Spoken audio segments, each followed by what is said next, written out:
Tuhan bersamamu.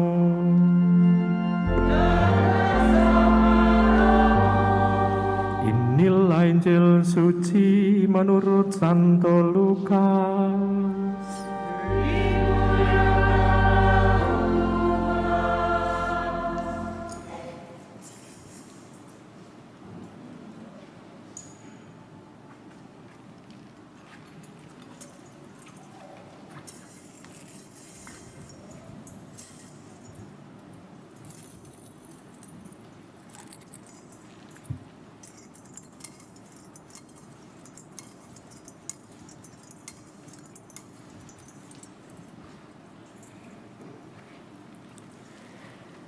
Ketika Yesus bergantung di salib, pemimpin-pemimpin bangsa Yahudi mengejeknya.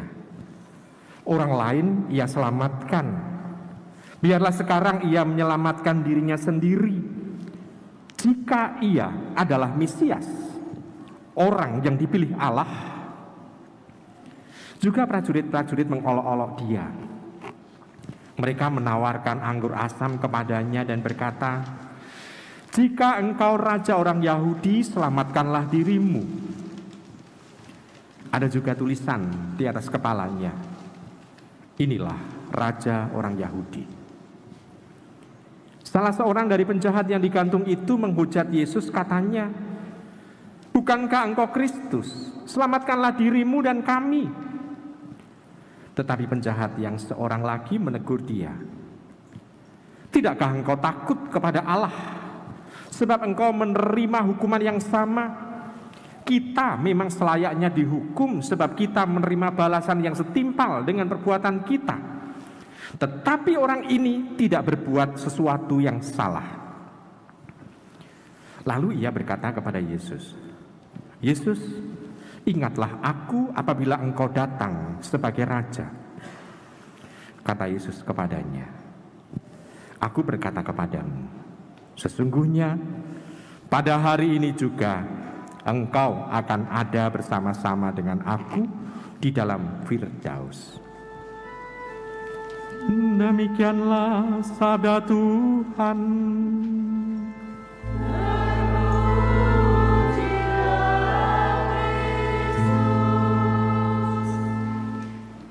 Ibu, Bapak, saudari-saudari terkasih dalam Tuhan, kalau kita memikirkan mengenai Kristus Raja semesta alam, gambaran kita adalah Kristus menggunakan pakaian seperti biasa, pakaian seperti itu, lalu ada mahkota di atasnya, lalu senyumnya adalah senyum yang penuh wibawa. Itu gambaran kita mengenai Kristus sebagai Raja. Tetapi justru yang disuguhkan oleh penginjil yang kebalikan. Kristus sebagai Raja, tahtanya adalah salib. Mahkotanya adalah tanaman yang berduri yang dimasukkan ke dalam kepala Tuhan. Dan dia ditinggikan. Itu gambaran penginjil. Kenapa begitu? Ya, karena biasa kalau orang berbicara mengenai raja, lalu di belakangnya adalah kebesaran, kemegahan, kekuasaan, kewibawaan. Itu yang ada. Maka liturginya seringkali terus warna putih. Untuk melihatkan kemenangan Tuhan. Tetapi kalau itu tahtanya adalah salib, darah yang ditumpahkan, bahkan juga kita tahu Tuhan pun juga wafat disalibkan. Sebetulnya warnanya liturgi harus merah sebetulnya, yaitu kemartiran. Tetapi ya sudah, karena memang tim liturginya menentukan seperti itu, ya sudah kita manut. Nah, gambaran ini kenapa mau diungkapkan untuk kita? Untuk memperlihatkan bahwa dia sebagai raja tetap taat dengan bapaknya. Sebagai pimpinan, sebagai kepala, dia taat dengan apa yang ditugaskan untuk dia kerjakan. Jadi kita bisa melihat gambaran Tuhan Yesus. Walaupun dia sebagai raja, dia bisa menghindari salib itu sebetulnya. Tetapi dia tidak mau menghindarkan itu.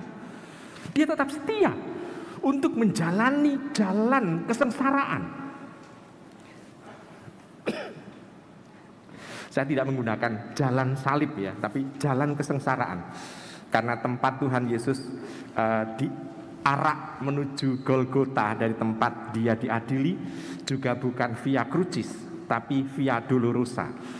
Maksudnya jalan kesengsaraan, bukan jalan salib.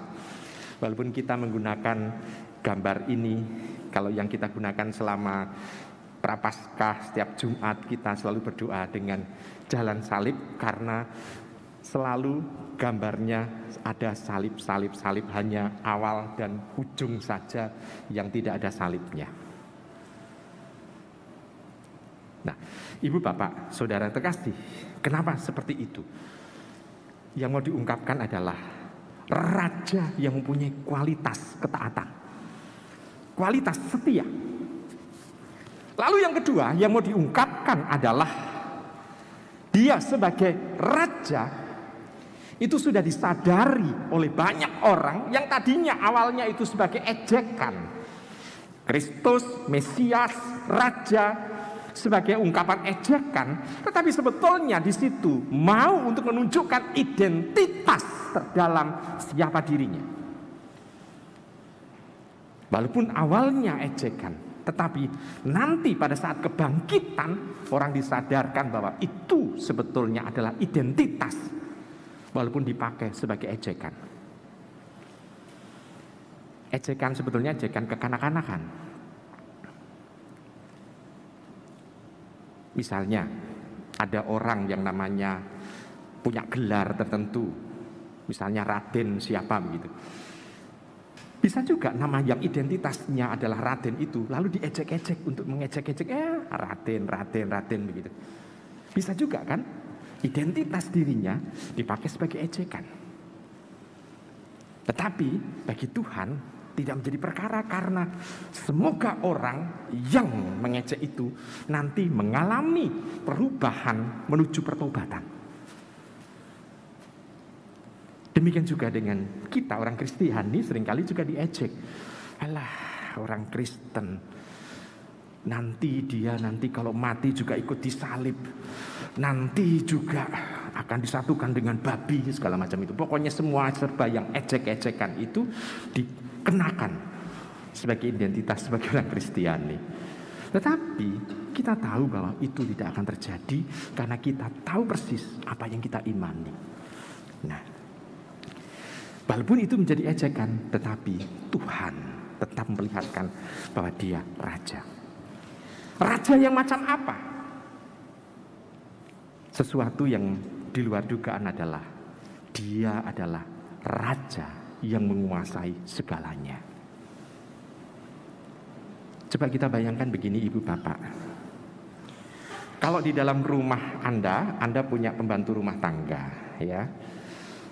Bisakah pembantu rumah tangga, utusan Anda, mengizinkan orang lain yang lewat untuk masuk ke rumah Anda? Boleh enggak? Yang boleh mengizinkan orang memasuki rumah Anda itu siapa? Pemilik rumahnya, betul? Kita bisa melihat penjahat yang disalibkan bersama dengan Tuhan Yesus. Satu penjahat itu, Tuhan Yesus mengatakan, pada hari ini juga kamu akan bersama-sama dengan aku menuju Firdaus. Berarti identitasnya raja yang seperti apa? Dia adalah pemilik surga.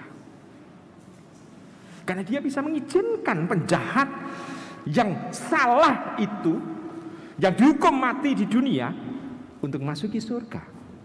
Bahkan penjahat itu bukan pengikut Tuhan, bukan orang Kristiani, tetapi diizinkan. Berarti kualitas dia sebagai raja. Pertama, dia sebagai pemilik surga. Yang kedua, dia melihat iman pada akhir menjelang kematiannya. Penjahat itu memperlihatkan kepercayaan akan Tuhan Yesus. Dia mengatakan, Yesus, ingatlah aku bila engkau datang sebagai raja. Di akhir kehidupannya, penjahat itu sadar bahwa dia tidak akan bisa diselamatkan di dunia ini. Tetapi dia mempunyai harapan bahwa orang yang disalibkan bersama dengan dia adalah orang yang diandalkannya. Nah, kita bisa melihat dia selain menjadi pemilik surga, dia juga melihat isi hati orang itu. Iman orang itu bertumbuh. Sehingga dia tidak segan-segan mengatakan, baik, bersama hari ini juga kamu akan bersama dengan aku menuju Firdaus. Ini gambaran raja yang ada. Jadi kita bisa melihat raja yang diungkapkan oleh Tuhan Yesus. Bukan raja yang semena-mena. Bukan raja yang mau memamerkan segala kekuasaan supaya orang itu menghormatinya. Tidak. Justru kehadirannya amatlah sederhana. Tahtanya kita tahu salib, mahkotanya juga dari tanaman yang berduri yang menusuk kepala Tuhan, sehingga kita tidak tahu lagi jumlah luka yang ada di kepala itu ada berapa tusukan. Kita tidak tahu. Lalu dia memerintah tetap dengan kasih. Walaupun dia mengalami sengsara yang luar biasa, tetapi kasih tetap diungkapkan. Tidak ada hukuman sama sekali atau cacian yang keluar dari mulut Tuhan Yesus, walaupun orang-orang menyalibnya. Tidak ada sama sekali hal-hal yang negatif yang keluar dari mulut Tuhan Yesus. Ibu, bapak, saudara, saudara kasih, Tuhan Yesus pun juga tidak membela dirinya. Berarti kita bisa melihat ini kualitas raja. Nah, sekarang kalau kita berpikir mengenai Kristus Raja, apa yang Anda pikirkan sekarang? Dalam hati Anda mengakui Kristus sebagai Raja semesta alam, apa yang kita pikirkan sekarang? Yang kita pikirkan adalah Dia yang penuh kasih, yang akan menyelamatkan kita juga. Kalau penjahat saja itu diampuni, bahkan dia tidak masuk dalam api pencucian, kenapa kita tidak minta seperti apa yang diungkapkan oleh penjahat ini? Seolah-olah penjahat itu sudah mendapatkan indulgensi penuh. Karena dia tidak melalui api pencucian, langsung disalib itu dia mengalami pengadilan, mengalami hukuman kasih. Walaupun melalui kematian di dunia, tetapi kasih Tuhan menyelamatkan dia. Nah, raja seperti itulah yang harus kita imani dalam hidup ini. Dan kita juga harus berani, karena sang raja kita saja melalui jalan sengsara, dia tidak membela dirinya, kita pun juga tetap harus melakukan aspek kesetiaan dalam iman kita kepada Tuhan Yesus. Setia dalam mengikuti Dia walaupun jalan yang harus kita tempuh adalah sengsara. Tuhan Yesus pun juga tidak untuk mau dikenal sebagai orang yang penuh dengan kuasa. Tidak. Tapi Dia tetap memberikan kebaikan dan kasih. Kita pun juga hendaknya seperti itu juga. Kita tetap mempunyai aspek kebaikan dan kasih. Karena kualitas orang Kristen adalah harus mirip seperti yang kita ikuti, yakni Kristus. Identitas kita sebagai orang Kristen adalah pengikut Tuhan, maka Tuhan harus kita tampakkan. Nah, maka di sini kita bisa melihat kualitas kita sebagai saudara dalam Kristus. Kita harus memperlihatkan dirinya. Apakah yang kita ucapkan, apakah yang kita lakukan ini juga memperlihatkan bahwa Kristus itu sudah meraja di dalam diri kita terlebih dahulu.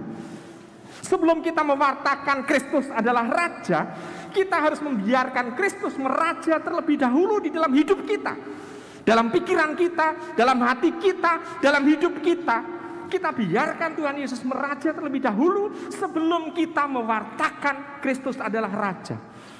Karena dengan Kristus meraja dalam diri kita, tentu saja tutur kata kita, tindakan kita akan memperlihatkan Kristus yang meraja itu.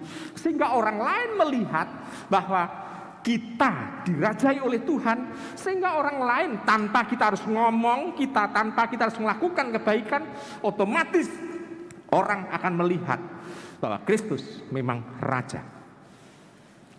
Ibu bapak, saudara terkasih, Dia adalah raja yang bisa kita andalkan karena Dia adalah penguasa surga.